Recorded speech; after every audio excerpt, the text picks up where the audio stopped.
Ronald কোমেনের error পর প্রথম কোনো ম্যাচ 90 মিনিট শেষ হওয়ার আগে আসলে বন্ধ করে দিছি। থার্ড গোলটার পর আর দেখার কোনো মানে ছিল না। আজকের খেলাটা নিয়ে ক্রিটিক্যালি অনেক অ্যানালাইসিস করা প্রয়োজন, বাট একটা জিনিস আপনাদের কাছে শুনতে উইয়ার্ড লাগতে পারে, বাট একদিক দিয়ে আমি হ্যাপি যে আমরা আজকে ফুটবল খেলি নেই। এটা বলে আমি নিজেকে সান্ত্বনা দিতে পারতেছি যে আমরা আজকে ফুটবল খেলে হারি নাই, আমরা ফুটবল খেলিই নাই, আমরা আজকে কিছুই করি নাই। সো ওই কিছুই না করা প্লাস 10 জন মিলায় চেলসি লাস্ট দেখছি 3 গোল দিছে, ভিডিও করতে করতে এর মাঝখানে আরও 2-3 গোল দিছে কিনা যাই না, বাট আমার মনে হয় এটা খুব বেশি একটা খারাপ রেজাল্ট না। সো মানে এইসব বলা ছাড়া এখন নিজেকে সান্ত্বনা দেওয়ার মতো কিছু নাই। বাট একই সাথে আমি আসলে এটাও বলবো যে আজকের খেলাটা যদি আমরা ট্যাকটিক্যালি মানে ধরেন হচ্ছে না কিছু জিনিস, এটাও পারতেছি না, খারাপ হইতেছে, হাইলাইন বারবার ব্রেক হইতেছে, ওই জিনিসগুলো হইলে আমি যতটা বদল হইতাম। আমরা এতটা গু ফুটবল খেলছি যে এটা নিয়ে আসলে ক্রিটিসাইজ করার মতো কিছু নাই। উই ওয়ার সিম্পলি গু। এতে আর খুব বেশি ট্যাকটিক্যাল আলাপের কিছু নাই, বাট কিছু ওয়ারিং সাইন্স আছে এবং কিছু আমার মনে হয় এভিডেন্টলি ক্লিয়ার উইকনেসের জায়গা আমার মনে হয় সবার কাছেই এখন চাক্ষুষ দেখা যাচ্ছে। বাট আজকে আমার কাছে মনে হয় যে I really have to talk about Chelsea, because they have been absolutely breathtakingly brilliant and also Brazilian kid. পুরা রাত্রের মধ্যে মনে হয় একটাই আমার গ্লিমার অফ কি বলবো পজিটিভিটি, যে আ ফেলো ব্রাজিলিয়ান মানে showed his magic. So let's talk about an absolute humiliation of our team. সোজা সাপটা বললে পেদ্রিবিহীন বার্সেলোনাতে আপনি এই ধরনের ফিজিক্যালি ইন্টেন্স এবং এগ্রেসিভ টিমের সাথে কম্পিট করতে পারবেন না। এবং আজকের দিনে এসে আমার মনে হয় মিডফিল্ডে আমাদের বেশ কিছু অ্যামেজিং ফুটবলার্স আছে।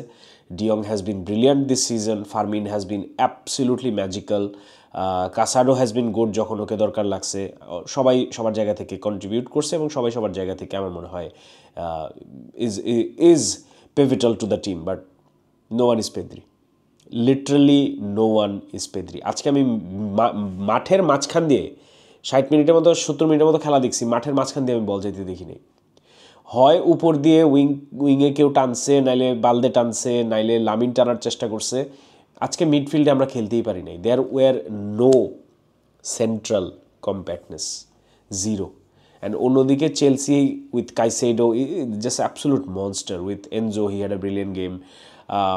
ওভারঅল আমি বলবো যে Pedro Neto had a very good game. Estevao তো obviously the brightest star for Chelsea.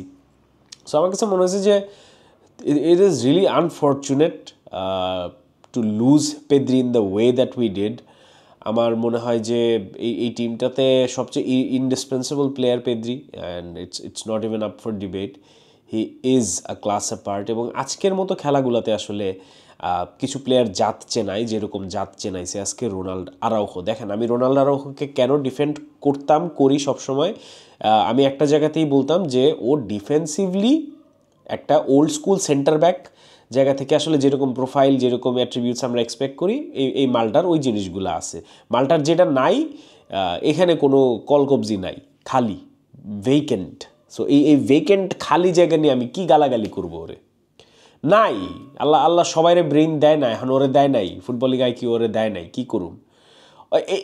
এই মামাই যায় কোন জায়গায় লামিনরে ফাউল করছে, ফাউল দিছে কি না দিছে খেলা, এরপরে আরও 10-15 সেকেন্ড হয়ে গেছে, এরপর একটা বাসি ফু দিছে, মামাই যে চুমা দেয়, মামাই যে রেফারিরে চুমা দিতে চায়, মামাই যে রেফার লগে ঘষাঘষি শুরু করছে। কেন?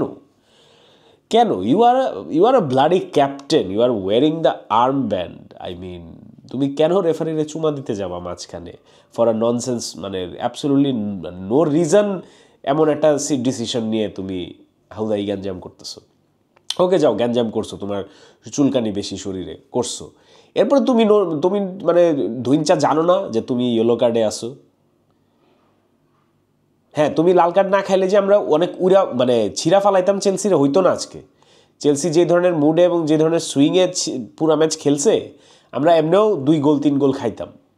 কিন্তু তুমি নঞ্চু চ্যাম্পিয়ন্স লিগে যে আমাদের বারবার ডুবাইতেছো, কেমনে তোমার আর ডিফেন্ড করি, আমার বুঝাও ব্যাপারটা। ফেরান টরেস ভোকালি আমি সবসময় বলি যে he should be the starter for Barcelona, in the number 9 position. Lewandowski should come from the bench. আমার নিজেকে গালি দিতে ইচ্ছে করতেছিল আজকে, যে মিসটা হয়েছে। ফেরান অনেক বাজে মিস করে, অনেক সিম্পল জিনিস মিস করে। আজকের মিসটা প্রফেশনাল ফুটবলার বাদ দেন, অ্যামেচার ফুটবলার বাদ দেন, গলির ফুটবলার বাদ দেন, যে ফুটবলই খেলে না ওরও মিস করার অধিকার নাই। এবং যদি ওই গোলটা হইতো so early into the game, maybe টিমের সাইকিটা ডিফারেন্টলি কাজ করতো, মেবি টিমটা ওইখান থেকে কিছু একটা হয়তো বা দেখাইতে পারত।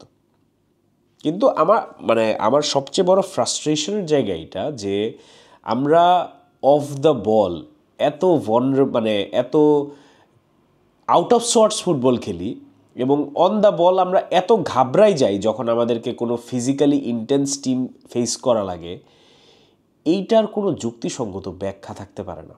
এবং আজকের ম্যাচ নিয়ে যদি আমাকে ক্রিটিক্যালি অ্যানালাইসিস করতে হয়, এই দুইটা জিনিস চেলসির জায়গা থেকে tonight was an absolute master class. How do you position yourself off the ball, how do you make the opposition tremble and do stupid mistakes off the ball.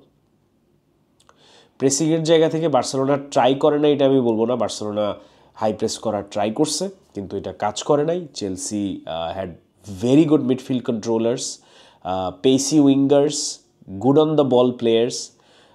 All in all I think Chelsea played out of their skin. আমি চেলসির খেলা এই সিজনে closely দেখতেছিলাম। আমি সিজনের শুরুতে অনেককেই এটা বলছি, আমি প্রবলি একটা ভিডিও আই থিঙ্ক বঙ্গর ইয়েটাতে বলতেছিলাম যে for me Chelsea and Arsenal are the Premier League contenders this season. And এটা আমি তখন বলছি যখন লিভারপুল প্রথম 4টা ম্যাচ জিতছে লিগের। সো ওই জায়গা থেকে চেলসির অবভিয়াসলি পিএসজির এগেনস্টের ম্যাচটা they showed their character, they showed their ability, they showed their poise. এবং ওভারঅল আমরা গত সিজনে চেলসির নিয়ে যত হাসি ঠাট্টা করছি স্কোয়াড ডেপথের জায়গা থেকে we are seeing the reflection of they definitely had কী বলবো ওরা একটা কিছু জানতো যেটা বাকি ক্লাবগুলো জানতো না। সো ওই জায়গা থেকে kudos to Chelsea, they pulled in players, increased the depth, played brilliant football and completely outplayed Barcelona. That's all there is to it. But if you are watching this video till now and if you are a cooler, আমি আপনাদেরকে একটা কথা বলতে চাই, don't read too much into this game. এই খেলাটা আমাদের জন্য খুব বাজে, এবং এই আমি বলবো না যেটা আমাদের সিজনের একটা ওয়েক আপ কল, হোঁচট খাওয়ার না। এই হোঁচট খাওয়া ওয়েক আপ কল আমরা 3-4 বার অলরেডি বলে ফেলছি। সিজনের সবচেয়ে খারাপ ম্যাচ এটা ছিল, এটা আমরা 3-4 বার বলে ফেলছি। সো আমাদের কোয়ালিটি ডিগ্রেডেশন পড়তেছে। বাট স্পেসিফিক্যালি আজকের খেলাটা নিয়ে আপনারা খুব বেশি কষ্ট না পাওয়ার তো কোনো উপায়ই নাই, কিন্তু এইটাকে ধরে বসে থাকবেন না। কজ অ্যাথলেটিক বিলবাওয়ের সাথে যেটা আমরা দেখছি ওইটাও যেমন একটা সাইন, আজকে যেটা আমরা দেখছি এটাও আসলে একটা সাইন।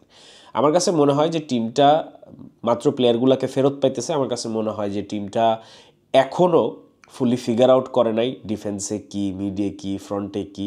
এই ট্রানজিশনটা আসলে কখন শেষ হবে, কেমনে শেষ হবে জানি না। ফ্লিকের জন্য সিচুয়েশনটা একদমই ইজি না।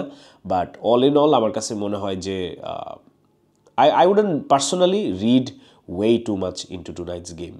Disappointing, extremely. Frustrating, unbelievably. But is it end of all? না। এখনও আমাদের যদি বাকি 3টা ম্যাচ আমরা জিতি, 3টা remaining match which we should win, তাইলে we ideally should qualify in the top 8। And এখনও চ্যাম্পিয়ন্স লিগ হাতে আছে। লা লিগাতে we are 1 point behind. It was a bad night. And যেটা আমি বললাম ট্যাকটিক্যালি খুব বেশি ফ্লস বের করার কিছু নাই, কারণ আমরা ওভারঅল গু ফুটবল খেলছি। And that is in a way like if you want to look at the silver lining is better than being, let's say, just tactically outplayed. We did get outplayed, but at least we did nothing on the field. And no thanks to you, Ronald Araujo, for ruining my night. See you in the next video. Till then, and as always, Viscal Barca.